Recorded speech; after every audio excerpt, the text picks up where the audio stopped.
Welcome to your Daily Writing Habit, episode number 253. If you are writing a book or thinking about it or trying to finish a book that you've started or trying to let more people know about your book, you are in the right place. Good morning. I'm your host, Christine Whitmarsh. If you're looking for me online, look for Christine Inc., I-N-K. Each day I'm sharing with you the writing habits I've learned over my 18 years as a ghostwriter, book coach, and author. I have found that three things in particular have a huge impact on your success as an author, and they can turn a quote-unquote non-author into a published one. Those three things are writing fundamentals, productivity, and mindset habits. Here's today's quote. Edit your manuscript until your fingers bleed and you have memorized every last word. Then, when you are certain you are on the verge of insanity, edit one more time. C.K. Webb. And that's a funny editing quote. Those of us who have self-edited our manuscripts, we definitely understand that. And it is FAQs Friday, where I answer your frequently asked questions, whether about the hats I wear as a ghostwriter, book coach, or author, or about writing habits, or anything you need for me to help you write and finish your book. Today's question comes from my Inc. Authors group on Facebook, and it is, how many rounds of edits does my book need? Well, my initial and slightly tongue-in-cheek answer, and it kind of speaks to our quote of the day, is infinite. Because as those of you who have published at least one book already know, a book is never really done. It's just published. So we don't drive ourselves crazy with a forever work in progress. So eventually we just have to call it done, even though in our hearts and minds we don't really think it is. So that's the first answer is infinite rounds of edits. But on to the serious answer. And I actually don't have a definitive number to give you because we know that creative pursuits are not an exact science. But instead, I will give you a general editing process, though, the broad strokes of how I approach editing and advise my authors to do so. Another quick disclaimer that by editing, just to clarify, I mean author edits.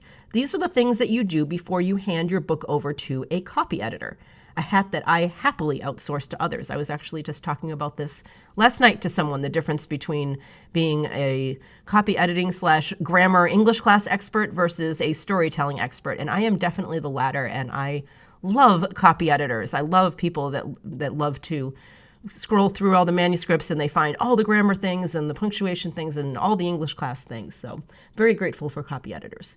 But we are talking about content editing. And that is what we can do as authors before we hand our manuscripts over to copy editors for the final, again, spelling, grammar, punctuation, things like that, typos. So here's my author editing process. First, I start a list of all the things I think, and that's in quotes, I think, need to be addressed in the manuscript. Then I do a read through from the most zoomed out perspective possible. In other words, force yourself, and this can be a challenge, but force yourself to ignore all the things I just said, all those copy editing things. Those are the things that'll stop you in your tracks. So stay at the 40,000 foot altitude and simply read your manuscript. Again, I know this is going to be challenging, but work hard at it. So as you read, adjust your edits list. So remember that list that you made of all the things that you think need to be changed or helped or fixed or whatever about your manuscript. Now you're going to keep that next to you as you read, and you're going to adjust it. You're going to add new things based on, additional needs that you notice, elaborating on things you had, removing things. Maybe you thought there was something that was a problem, and now you're reading through and you realize it's not that much of a problem. So you are, modifying your edits list as you are doing your 40,000 foot read of your manuscript. Then what I like to do is I take that list, the edits list, and I segment it into smaller lists based on types of edits. So for example, a list of maybe 3 or 4 kind of big picture things you want to address in your book. So things like, an aspect of the flow of the book, or, like, is this in the right order in this section, dialogue, description, am I missing chapters around here? So think of big picture items and put those together on a list. And another of your segmented lists might have style items like changing certain wording, looking for run-on sentences and other tendencies, the smaller things. And the reason I do this, I like to separate the big editing things from the smaller editing things. It makes it easier for my brain grouping together similar types of edits, big stuff versus little stuff, because I found it's very hard to tell your brain to look for both at the same time. Like, think about your eyesight. Can you focus, and actually we physically can't do this, focus on something in front of you and off on the horizon at the same time? And I have learned that my brain works the same way, and most people's brains work the same way. It's very hard for us to focus on the minutia and the big picture at the same time. So that's why I like to separate the edits, the master edits list, into, big picture stuff and small picture stuff to give our brains a break.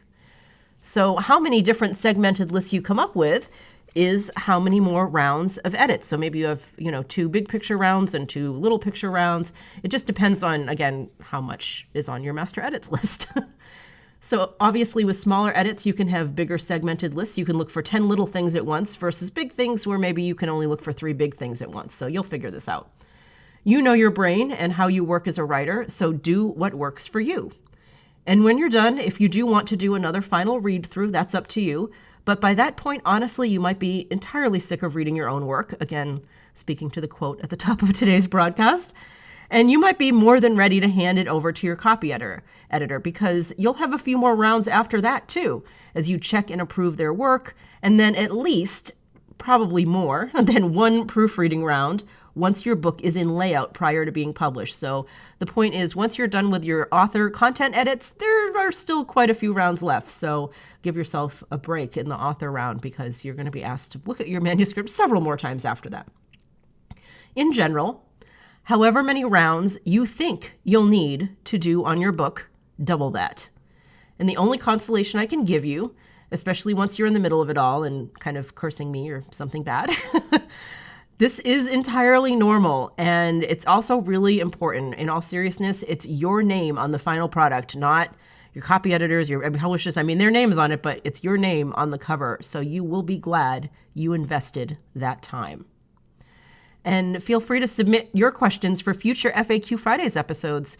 Best way, I think, is let's go with my Inc. Authors group, because people communicate with me so many different ways. But join my Inc. Authors group on Facebook and let me know you have a question for FAQs Friday, and I will log your question. Thank you for joining me here on your Daily Writing Habit, where I'm helping you write and finish writing an awesome book. And be sure and drop by my Inc. Authors group, like I just said, on Facebook, and it also exists on LinkedIn for those of you not on Facebook. Just let us know what you need to help finish your book, and we will help you. And if you know someone else who wants to write a book, please let them know about your Daily Writing Habit. They can listen on their Amazon Alexa device or wherever they get podcasts. Thank you, and until tomorrow, and happy holidays, by the way, and happy writing.